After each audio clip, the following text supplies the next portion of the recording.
একাদশ শ্রেণীর প্রিয় শিক্ষার্থীরা, আশা করি সবাই ভালো আছো। অনেক দিন পরে মাঝখানে কয়েকটি লেকচার তোমাদের দেওয়া হয়নি। আজকে দ্বিতীয় পত্রের তৃতীয় অধ্যায় যেটা আমাদের ছিল, নগদ অর্থ নগদ প্রবাহ বিবরণী। এই নগদ প্রবাহ বিবরণীতে আজকে অর্থসংস্থানজনিত যে কার্যক্রম আছে বা কার্যগুলি আছে, সেই কার্যগুলিটা নিয়ে মেনলি তোমাদের সাথে আলোচনা করতেছি আজকে। এবং নেক্সট ক্লাসে বা নেক্সট লেকচারে আমি তোমাদেরকে নতুন চ্যাপ্টার সম্পর্কে অবগত করব। তো সে পর্যন্ত আজকে একটু দেখে নিই আমরা যে বিগত ক্লাসগুলোতে আমরা কি করেছি বা যে লেকচারগুলো ইতিপূর্বে দিয়েছি সেগুলো একটু রিভিউ করে নিই। আশা করি তোমরা বিগত লেকচারগুলি ভালোভাবে অনুসরণ করেছ এবং এর আগে নগদ প্রবাহ বিবরণী কেন, কাকে বলে, কেন প্রস্তুত করি, উদ্দেশ্য কী এবং এর যে বিভিন্ন কার্যাবলীগুলো ছিল সেই কার্যাবলীগুলোকে নিয়ে আমরা আলোচনা করেছি। এবং গত দুইটি লেকচারে, প্রথম লেকচারে দিয়েছিলাম পরিচালন কার্যাবলী কিভাবে আমরা সম্পন্ন করি, পরিচালন কার্যাবলীতে কোন কোন লেনদেনগুলোকে আমরা অন্তর্ভুক্ত করি এবং কোনগুলো যোগ করি, কোনগুলো বিয়োগ করি, এবং পরিচালন কার্যাবলী থেকে ওখানের নিট নগদ সরবরাহ অথবা নিট নগদ পরিবর্তন যেটা হয়, যে ব্যবহার যেটা হয়, সেটাকে আমরা কিভাবে নির্ণয় করি তা আমরা দেখাইছি। তো সেইটার পাশাপাশি আমরা আর কি দেখেছি, আমরা দেখেছি যে পরিচালন কার্যাবলীর পরবর্তীতে 2 নাম্বার স্টেপে আমরা যে কাজটা করি সেটি হচ্ছে বিনিয়োগ কার্যক্রম। এই বিনিয়োগ কার্যক্রমে যে সমস্ত লেনদেনগুলোকে বা যে সমস্ত দফাগুলোকে আমরা যোগ বিয়োগ করি বা যে সমস্ত লেনদেনগুলোকে আমরা অন্তর্ভুক্ত করি সেই সংক্রান্ত কিন্তু আমরা আলোচনা সম্পন্ন করেছি।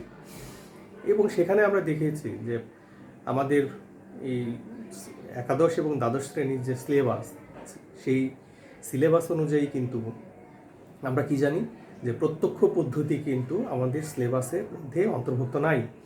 আমাদের সিলেবাসের মধ্যে যে বিষয়টি আছে সেটি হচ্ছে পরোক্ষ পদ্ধতিতে নগদ প্রবাহ বিবরণী প্রস্তুত করা। তো পরোক্ষ পদ্ধতিতে বেসিক্যালি যে পরিবর্তনটা হয়, এর আগেও বলেছি যে আমাদের প্রত্যক্ষ এবং পরোক্ষ পদ্ধতিতে মূল যে পরিবর্তনটা সেটি হচ্ছে পরিচালন কার্যাবলীতে। এবং এই যে আমরা এর আগেও বলেছি যে প্রত্যক্ষ বা পরোক্ষ পদ্ধতির মধ্যে একটা সাদৃশ্যতা কিন্তু রয়েছে, সেটি হচ্ছে যে বিনিয়োগ কার্যক্রম এবং অর্থসংস্থানজনিত যে কার্যক্রমগুলো আছে সেই কার্যক্রমগুলো কিন্তু কোনো পরিবর্তন নাই, সেগুলো একই রকম। তো সেই ক্ষেত্রে আমাদের আসলে উচ্চতর লেভেলে যখন তোমরা অধ্যয়ন করবে তখন শুধুমাত্র এই ডাইরেক্ট মেথড পদ্ধতিতে পরিচালন কার্যাবলীটাই তোমাদেরকে নতুন করে শিখতে হবে। এই কারণে একাদশ এবং দ্বাদশ শ্রেণীতে যখনই তোমরা থাকবা বা থাকছো বা পড়ছো, জানছো, তখন কিন্তু খুব ভালো করে জেনে নিবা যে আমাদের যে বিভিন্ন কার্যাবলীগুলো, সেই কার্যাবলীগুলোর মধ্যে কোন কোন লেনদেনগুলো অন্তর্ভুক্ত হয়। তো আমরা এর আগে দেখেছি যে আর কি দেখেছি, আমরা দেখেছি বিনিয়োগ কার্যাবলীতে আমরা মূলত স্থায়ী সম্পত্তির যে ক্রয় বিক্রয়জনিত যে লেনদেনগুলো সংগঠিত হয় সেই লেনদেনগুলোকে কীভাবে অন্তর্ভুক্ত করতে হয় তাই আমরা দেখেছি। এবং ওখানে আমরা বলেছিলাম যে যদি আমরা সম্পদ যদি ক্রয় করি, গ্রহণ করি কিংবা অধিকারে নিয়ে আসি তাহলে আমাদের নগদ টাকা চলে যায়, আর যদি আমরা কি করি, আমরা সম্পদ যদি বিক্রয় করে দিই তাহলে নগদ অর্থের আগমন ঘটে। এই পর্যন্ত আমরা সম্পন্ন করেছিলাম এবং ওখানে কোন কোন লেনদেনগুলো যোগ এবং বিয়োগ সেগুলো কিন্তু আমরা দেখেছি। তো আজকে আমি মূল আলোচনায় চলে আসি যে আজকে আমরা কোন জায়গাটা দেখব, কোন অংশটুকু দেখব, কি শিখব। তো নিট নগদ প্রবাহ বিবরণী বা নিট নগদের পরিবর্তন যদি একদম অঙ্কের শেষে যদি আমরা বের করতে যাই তাহলে কিন্তু আমাদের 3টি কার্যক্রমকে কিন্তু লাগবে। একটি হচ্ছে পরিচালন কার্যাবলী, তারপরে বিনিয়োগ কার্যাবলী এবং সর্বশেষ আমাদের আজকে যে অংশটা পড়ছি সেটি হচ্ছে অর্থসংস্থানজনিত নগদ অর্থের পরিবর্তন। এই পরিবর্তনটা হতে পারে পজিটিভ, হতে পারে নেগেটিভ। তা আমরা এর আগের মতোই আমরা বলছি যে যদি পজিটিভলি যদি পরিবর্তন হয়, অর্থাৎ নগদের অর্থের যদি আগমনটা যদি বেশি ঘটে তখন আমরা বলি নিট নগদ সরবরাহ। আর যদি আমাদের নেগেটিভটা যদি বেশি হয়, যে আমাদের পরিশোধের পরিমাণ বেশি বা নগদ অর্থ চলে যাওয়ার প্রবণতাটা বেশি, সেই ক্ষেত্রে কিন্তু আমরা বলি যে নিট নগদ ব্যবহার। তো ব্যবহার এবং সরবরাহ এই দুইটি বিষয় আবার একটু আলোকপাত করলাম। আমরা আসি যে আজকে এই যে অর্থসংস্থানজনিত, এর আগে আমি বলেছি, সংক্ষেপে বলে দিয়েছিলাম তখন যে অর্থসংস্থানজনিত কার্যাবলী মূলত একটি প্রতিষ্ঠানের অর্থ সংস্থানের সাথে জড়িত, অর্থ সংস্থানের সাথে জড়িত। এই কথাটি আবারও বললাম, কেন বললাম? যাতে তোমাদের মনোযোগ হয়। আর এখানে একটি বিষয় বলে রাখি যে আমি যখন একদম প্রথম লেকচার দিয়েছিলাম এই চ্যাপ্টারে, তখন কিন্তু বলেছিলাম যে আমাদের নগদ প্রবাহ বিবরণী IAS 7 অনুযায়ী কিন্তু প্রস্তুত করতে হয়, এবং বাংলাদেশে যে কোম্পানি অ্যাক্ট আছে 1994 সালের যে কোম্পানি আইন আছে, সেই আইন অনুযায়ী কিন্তু কোম্পানিগুলো যখন তাদের ফিনান্সিয়াল রিপোর্ট যখন প্রেজেন্টেশন করে, তখন কিন্তু তাদেরকে এই যে ক্যাশ ফ্লো স্টেটমেন্ট যেটা আমরা বলি, বা নগদ অর্থের বিবরণী আমরা বলি, নগদ প্রবাহ বিবরণী, সেই বিবরণী কিন্তু প্রকাশ করতে হয়। তো এই জন্য এই যে প্রকাশের ক্ষেত্রে কোনো রকম কিন্তু ফাঁকফোকর কিন্তু নাই, অবশ্যই প্রকাশ করা লাগে। এখন এই যে প্রকাশের যে বিষয়টি আসছে, সেটি কোন ধরনের প্রতিষ্ঠানের জন্য? কারণ তোমরা যখন পড়ছো, যে ব্যবস্থাপনা যখন পড়ছো, তখন তোমরা জানো যে কারবারে বিভিন্ন ধরনের কারবার আছে। এক মালিকানা কারবার, অংশীদারি কারবার, যৌথ মূলধনী কারবার, সমবায় সমিতি অথবা সরকারি প্রতিষ্ঠানগুলো রয়েছে। এদের মধ্যে কিন্তু বলে রাখি আপাতত যে এই যে 5 ধরনের সংগঠনের কথা বললাম আমরা, এদের মধ্যে যৌথ মূলধনী কোম্পানি কিন্তু এই নগদ প্রবাহ বিবরণী অনুসরণ করতে হয় তাকে বাধ্যতামূলকভাবে। তো এই কারণে মাথায় মধ্যে কিন্তু একটু ঢোকা রেখো যে এক মালিকানা কারবার কিংবা অংশীদারি কারবার এই ধরনের কোনো কোশ্চেন কিন্তু আমাদের থাকবে না, যে এক মালিকানা কারবারের নগদ প্রবাহ বিবরণী নিট পরিবর্তন দেখাও, অথবা যৌথ মূলধনী অংশীদারি কারবারের নগদ অর্থ পরিবর্তন দেখাও, বা পরিমাণ দেখাও যে কী পরিমাণ আগমন বা বহির্গমন ঘটেছে, এই সংক্রান্ত কিন্তু কোনো কোশ্চেন তোমাদের থাকবে না। তোমাদের যেটি থাকে সেটি হচ্ছে যৌথ মূলধনী কোম্পানি। আর এই কথাটি কেন বললাম? কারণ আজকে আমাদের অর্থসংস্থানজনিত এই কার্যবলী যদি আলোচনা করতে যাই, তাহলে দেখবা যে শেয়ার শব্দটা আসবে, ডিবেঞ্চার শব্দটি আসবে। তো এই কারণে বলা। প্রথমেই আসি যে আমরা শেয়ার কাকে বলি। আমরা শেয়ার বলি যে মালিকানার ক্ষুদ্রতম অংশকে, যৌথ মূলধনী কোম্পানির মালিকানার ক্ষুদ্রতম অংশকে আমরা শেয়ার বলি। তো এই শেয়ার বিক্রয়ের মাধ্যমে প্রতিষ্ঠান কি করে? প্রতিষ্ঠান সাধারণত যৌথ মূলধনী কারবারগুলো তাদের অর্থ বা মূলধন সংগ্রহ করে থাকে বাজার থেকে। কারণ মূলধন ছাড়া কিন্তু কারবার শুরু করা যাবে না। তাহলে সে কী করবে? কীভাবে তার সোর্স অফ ফাইন্যান্সটা কোথায়, বা ফান্ডিংগুলো কোথায়, উৎসগুলো কোথায়? তো উৎসগুলো প্রথমে আসি যে সে কিন্তু শেয়ার বিক্রয়ের মাধ্যমে সে এই সংগ্রহ করতে পারে তার মূলধনের অংশ। এখানে আরেকটি বিষয় প্রাসঙ্গিকভাবে বলে রাখি যে সাধারণত যৌথ মূলধনী কারবারে আমরা বা ফাইন্যান্স করতে গেলে অনেক সময় দেখি যে আমরা মূলধনকে দুইটা অংশে বিভক্ত করি। একটা হলো কারবারের নিজস্ব মূলধন, আরটা হলো ঋণকৃত মূলধন। তো এই আলোচনার মধ্যেও কিন্তু ওই বিষয়টি নিয়ে আসতেছি যে আমরা সাধারণত এই টোটাল মূলধনটাকে, ব্যবসায় যে পরিমাণ টাকা ব্যবহৃত হয় বা খাটে, এই সমস্ত টাকাগুলোকে আমরা দুইটা শ্রেণীতে বিভক্ত করতে পারি। একটি হচ্ছে নিজস্ব মূলধন, অর্থাৎ শেয়ার বিক্রয়ের মাধ্যমে যে পরিমাণ অর্থ বাজার থেকে সংগ্রহ করে তাকে আমরা বলি শেয়ার মূলধন। আর ঋণপত্র বিক্রয়ের মাধ্যমে বা এই যে ঋণের মাধ্যমে যেটাই করে, ঋণপত্রের মাধ্যমে যেটা সংগ্রহ করে সেটাকে আমরা ঋণপত্র বা ডিবেঞ্চার বলি। এই দুইটাভাবে সাধারণত হয়ে থাকে। এছাড়াও কারবার কী করতে পারে? তার যৌথ মূলধনী কারবার কী করতে পারে? সে তার সম্পদগুলোকে ব্যাংকের নিকট বা অর্থলগ্নিকারী প্রতিষ্ঠানের নিকট সে বন্ধক রেখে নিতে পারে, আমরা যেটাকে বন্ধকি ঋণ বলি। তো এইখানে এই সোর্স অফ ফান্ডিংয়ের কিন্তু এই দুইটাই বিষয়, যে একটা হচ্ছে নিজস্ব মূলধন শেয়ার। আবার যদি আলোচনা করতে যাই তাহলে শেয়ার আবার দুই রকম পাবে, সাধারণ শেয়ার, অগ্রাধিকার শেয়ার। সেটা যেই হোক, যে রকমেরই হোক না কেন, সেই শেয়ার বিক্রয়ের মাধ্যমে যদি অর্থ সংগ্রহ করে আমরা সেটাকে বলি শেয়ার মূলধন। তো আপাতত এটা খেয়াল রাখি যে এত বিস্তারিত আলোচনা করছি না, শুধুমাত্র তোমাদের একটু নলেজটাকে আপগ্রেড করার জন্য বলা, যে অনেক সময় তোমরা শেয়ার শব্দগুলো পাবা। তো শেয়ারগুলো, সেই শব্দগুলো যদি আমরা পাই এবং না বুঝি, এই কারণে কিন্তু আগে বলে দেওয়া যে আমরা কীভাবে অর্থগুলো সংগ্রহ করি। একই রকমভাবে আসি এবার যে আমাদের সাধারণত যে প্রতিষ্ঠানে এই যে দুইটা সোর্স অফ ফান্ডিংয়ের যে আমরা পাইলাম, সেখানে কিন্তু দুই ধরনের ব্যয় কিন্তু উৎপত্তি হয়। একটা হচ্ছে যদি আমরা শেয়ারের মাধ্যমে যদি মূলধন সংগ্রহ করি এবং এই টাকার পেছনে যে ব্যয় হয় সেটাকে আমরা বলি ডিভিডেন্ড বা লভ্যাংশ। অর্থাৎ বছর শেষে যে পরিমাণ টাকা লাভ হয়, লাভ হলে পরে অবশ্যই শেয়ার মালিকদেরকে লভ্যাংশ ঘোষণা করতে হয় এবং লভ্যাংশ বিতরণ করতে হয়।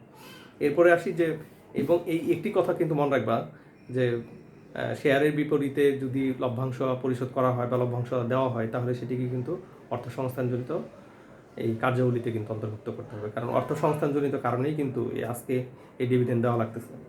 আরেকটি হচ্ছে যে ডিবেঞ্চার। ডিবেঞ্চারের সাধারণত আমরা এটার পেছনে যে ধরনের ব্যয় উৎপত্তি হয় সেটাকে বলি যে ঋণপত্র সুদ বা ডিবেঞ্চারের সুদ।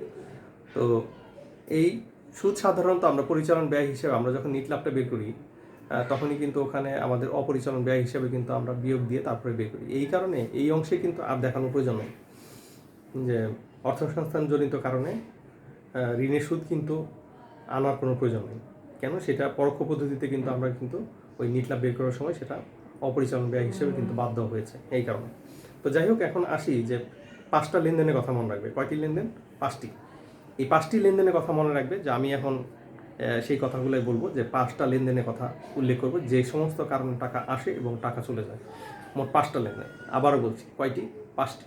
তো প্রথম আসতেছে যে আমি একটু লেখার চেষ্টা করি, পাশাপাশি তোমরা যদি দেখতে অসুবিধা হয় তাহলে কিন্তু আমি কিন্তু মুখেও কিন্তু বলে দিচ্ছি যে এই 5 ধরনের লেনদেনগুলোকে এই অর্থসংস্থানজনিত কার্যাবলীতে কিন্তু অন্তর্ভুক্ত করতে হয়।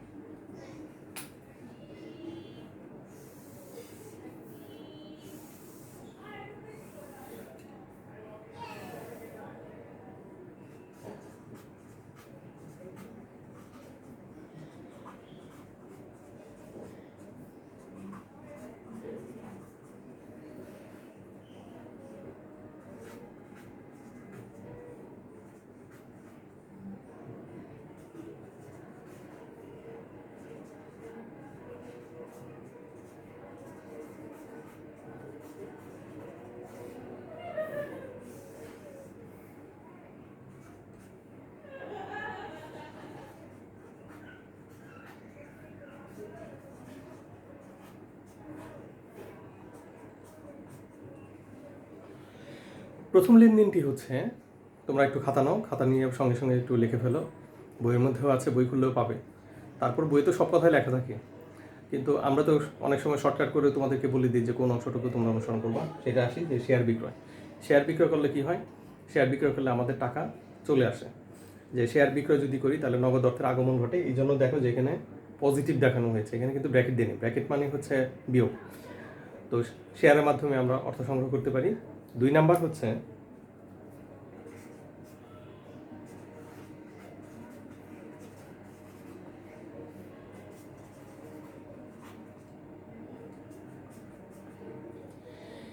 ঋণপত্র বিক্রয়। তো ঋণপত্র একটু আগেই বলেছি যে ঋণপত্র হচ্ছে যে পত্রের মাধ্যমে বা যে স্বীকৃতির মাধ্যমে প্রতিষ্ঠানগুলো ঋণ নিয়ে থাকে সেই স্বীকৃতিপত্রকেই বলা হয় ঋণপত্র। তো ঋণপত্র যদি সে বিক্রি করে তাহলে কিন্তু এই অর্থ কিন্তু কারবারে আগমন ঘটে।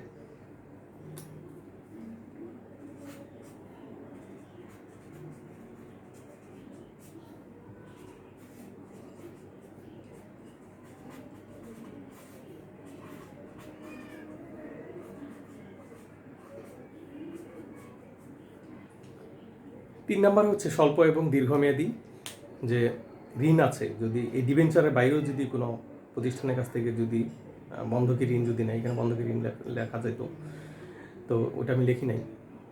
অর্থাৎ এখানে বলছি যে স্বল্পমেয়াদী বা দীর্ঘমেয়াদী যে ধরনের ঋণ হোক না কেন, সেই ধরনের ঋণ যদি নিয়ে থাকে তাহলেও আমাদের এই অর্থসংস্থানজনিত কার্যাবলীতে এটা যোগ করতে হবে। 4,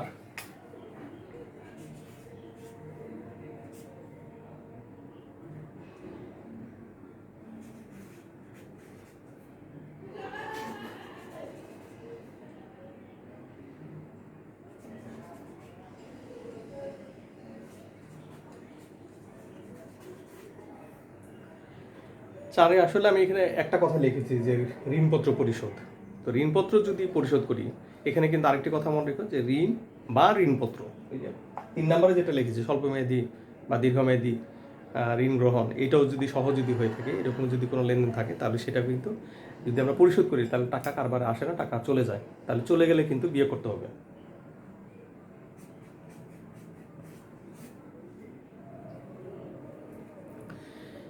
এবং লাস্ট ওয়ান হচ্ছে যে আমাদের এটা কী লিখলাম? ঋণ, এখানে একটা লিখিনি, আমি আবারও মুখে বলছি, ঋণ বা ঋণপত্র পরিশোধ করলে পরে আমাদেরকে টাকা চলে যায়, বহির্গমন ঘটে, তো বা বহির্প্রবাহ ঘটে, সেই কারণে আমাদের বিয়ে করতে হয়। লাস্ট ওয়ান,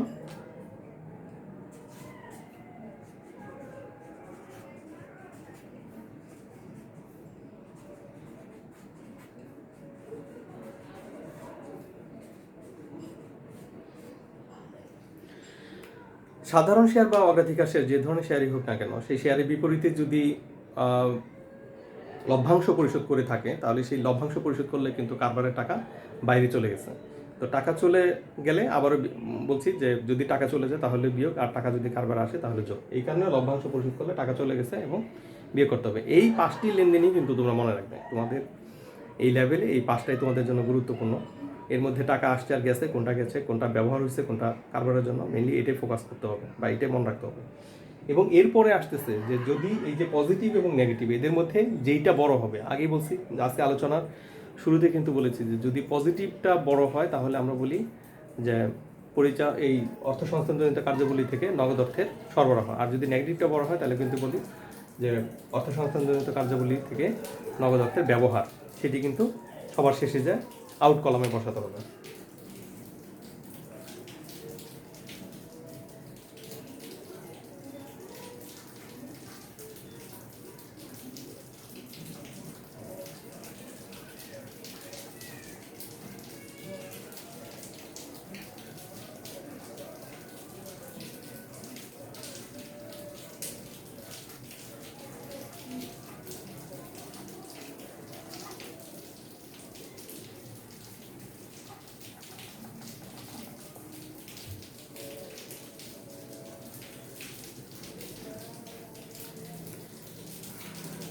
তো লাস্ট দেখো যে এখানে ব্যবহার হলে ব্র্যাকেট থাকবে, আমি যেহেতু একটা দেখাইছি এই কারণে ব্র্যাকেট দেখানো না, ব্র্যাকেট দিলে ব্যবহার, ব্র্যাকেট না দিলে সরবরাহ, এবং কখন কোনটা হবে সেটা বলবে।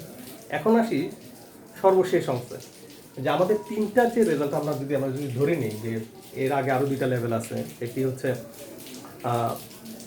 পরিচালনা কার্যাবলী থেকে নগদ অর্থের যে সরবরাহ বা ব্যবহার, এবং বিনিয়োগ কার্যাবলী থেকে নগদ অর্থের সরবরাহ বা ব্যবহার, এবং লাস্ট ওয়ান হচ্ছে যে আমাদের অর্থ সংস্থানজনিত কার্যাবলী থেকে নগদ অর্থের সরবরাহ বা ব্যবহার। এই যে তিনটা, সেই তিনটাকে যোগ বিয়োগ করার পরে ফাইনালি যে রেজাল্ট আসবে, আমরা যদি ধরে নিই যে এখানে একটা কিছু রেজাল্ট আসবে, যে এই দাগ দেওয়ার পরে এই দাগটা তোমরা তখন দিবে না, এটা তো আপাতত। তো এইখানে দেওয়ার পরে যে যোগ বিয়োগ করার পরে যে রেজাল্ট আসবে সেটাকে বন্ধ করবে, এবং এইটাকেই যদি পজিটিভ আসে তাহলে এখানেই তোমাদের বলতে হবে নিট নগদ পরিবর্তন।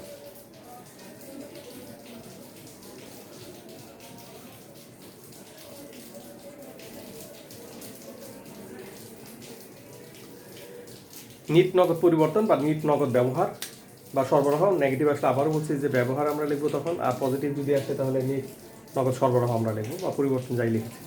তো এক এক বইয়ে এক এক রকম হয়তো তোমরা পাবে, বিভ্রান্ত হওয়ার কোনো দরকার নেই। তো এই ফাইনালি কিন্তু এই তিনটা নিয়ে কিন্তু লাস্টের রেজাল্টটা কিন্তু বের করতে হবে, এই কথাটা কিন্তু খেয়াল রাখো। তো যাই হোক, এই ছিল আমাদের দ্বিতীয় পত্রের 4র্থ অধ্যায়ের সার্বিক আলোচনা।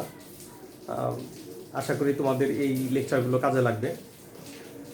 আমি লেকচারগুলোকে দীর্ঘায়িত করলে হয়তো আরও কিছু অঙ্ক দেখাতে পারতাম। তো যাই হোক, সেগুলা করোনা কাল শেষ হোক, আমাদের সুদিন ফিরে আসুক, আমরা শ্রেণীকক্ষে যখন যাব তখন আমরা আরও বিস্তারিত দেখে নেব। সেই ফাঁকে কিন্তু তোমরা কিন্তু অবশ্যই তোমাদের লেখাপড়া কিন্তু চালু রেখো, এবং কোনো রকম কিন্তু সুযোগ নেই।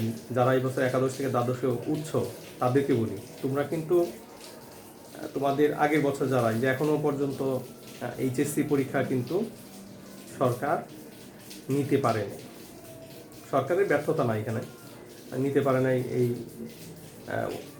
সারা দুনিয়াতেই যে প্যান্ডামিক সৃষ্টি হয়েছে, এই আতঙ্ক কিন্তু নিতে পারে না। আমাদের নিরাপত্তার জন্যই কিন্তু সরকার, আমাদের ভালোর জন্যই কিন্তু সরকার নিচ্ছে না। সরকার যদি নিয়ে নেয় আর যদি কিছু ঘটে, সেই ক্ষেত্রে কিন্তু আমাদেরই সবচেয়ে বেশি ক্ষতি হবে। জনগণের নিরাপত্তা দেওয়া কিন্তু সরকারের একটি কর্তব্য, সেটি সরকার পালন করছে। তো যাই হোক, এই জন্য সরকারের সমালোচনা মুখর আমরা না হই। সরকার যা করছে জানমালের নিরাপত্তার জন্যই করছে।